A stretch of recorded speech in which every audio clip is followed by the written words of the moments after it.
دجال یہودیوں کی نسل سے ہوگا، جس کا قد ٹھیک نہ ہوگا، دونوں پاؤں ٹیڑھے ہوں گے، جسم پر بالوں کی بھرمار ہوگی، رنگ سرخ و گندمی ہوگا، سر کے بال حبشیوں کی طرح ہوں گے، ناک چونچ کی طرح ہوگی، بائیں آنکھ سے کانا ہوگا، دائیں آنکھ میں انگور کے بقدرے نخ نہ ہوگا، اس کے ماتھے پر کاف الف فا را لکھا ہوگا، جس سے ہر مسلمان بآسانی پڑھ لے گا۔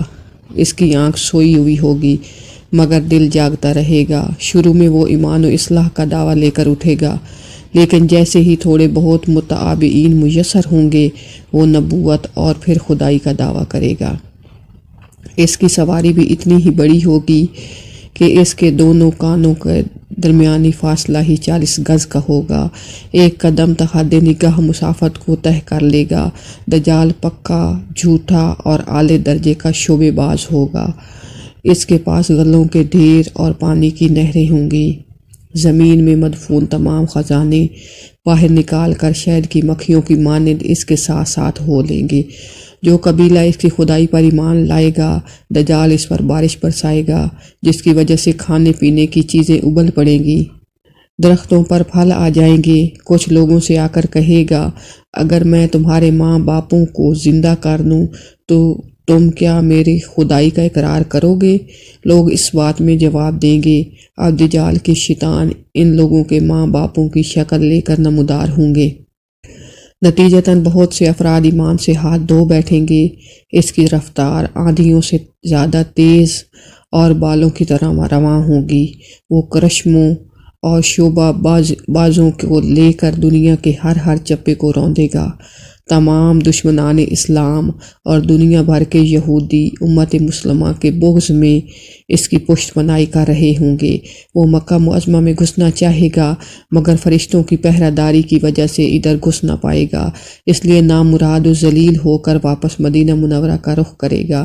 اس وقت مدینہ منورہ کے 7 دروازے ہوں گے اور ہر دروازے پر فرشتوں کا پہرہ ہوگا، لہٰذا یہاں پر بھی منہ کی کھانی پڑے گی۔ انہی دنوں مدینہ منورہ میں 3 مرتبہ زلزلہ آئے گا، جس سے گھبرا کر بہت سارے بے دین شہر سے نکل کر بھاگ نکلیں گے۔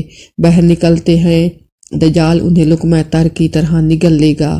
آخر ایک بزرگ اسی سے بحث و مناظرے کے لیے نکلیں گے اور خاص اس کے لشکر میں پہنچ کر اس کی بابت دریافت کریں گے۔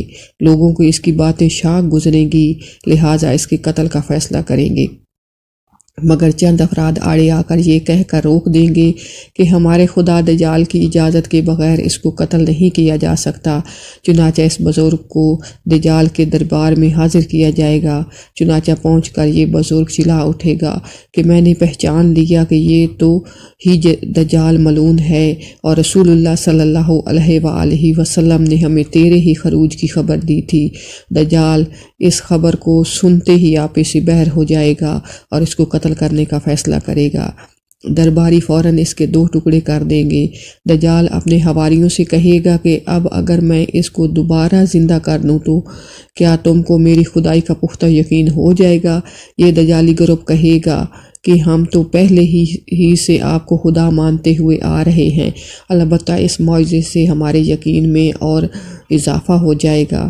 دجال اس بزرگ کے 2 ٹکڑوں کو اکٹھا کر کے زندہ کرنے کی کوشش کرے گا۔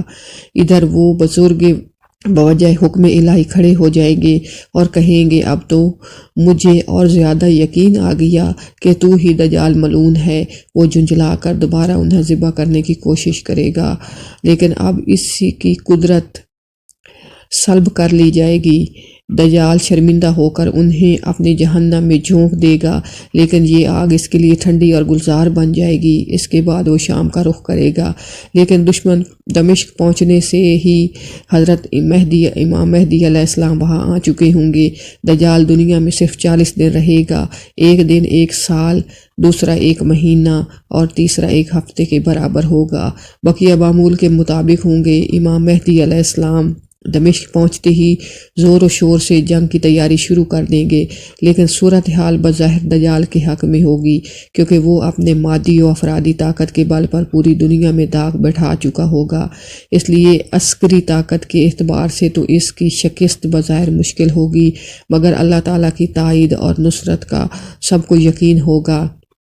حضرت امام مہدی علیہ السلام اور تمام مسلمان اسی امید کے ساتھ دمشق میں دجال کے ساتھ جنگ کی تیاریوں میں ہوں گے۔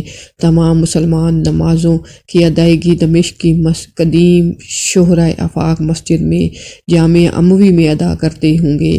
ملی شہرازہ لشکر کی ترتیب اور یہودیوں کے خلاف صف بندی کو منظم کرنے کے ساتھ ساتھ حضرت امام مہدی علیہ السلام دمشق میں اس کو اپنی فوجی سرگرمیوں کا مرکز بنائیں گے، اور اس وقت یہی مقام ان کا ہیڈ کوارٹر ہوگا۔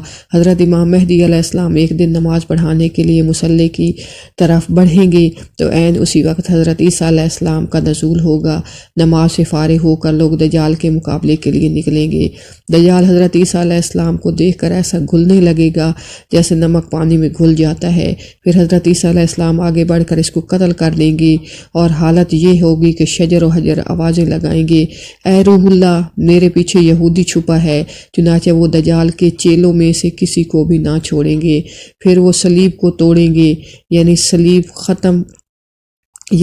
پرستی ختم کر دیں گے، خنزیر کو قتل کر کے جنگ کا خاتمہ کریں گے، اور اس کے بعد مال و دولت کی ایسی فراوانی ہوگی کہ اسے کوئی قبول نہ کرے گا، اور لوگ ایسے دیندار ہو جائیں گے کہ ان کے نزدیک ایک سجدہ دنیا و مافیہ سے بہتر ہوگا۔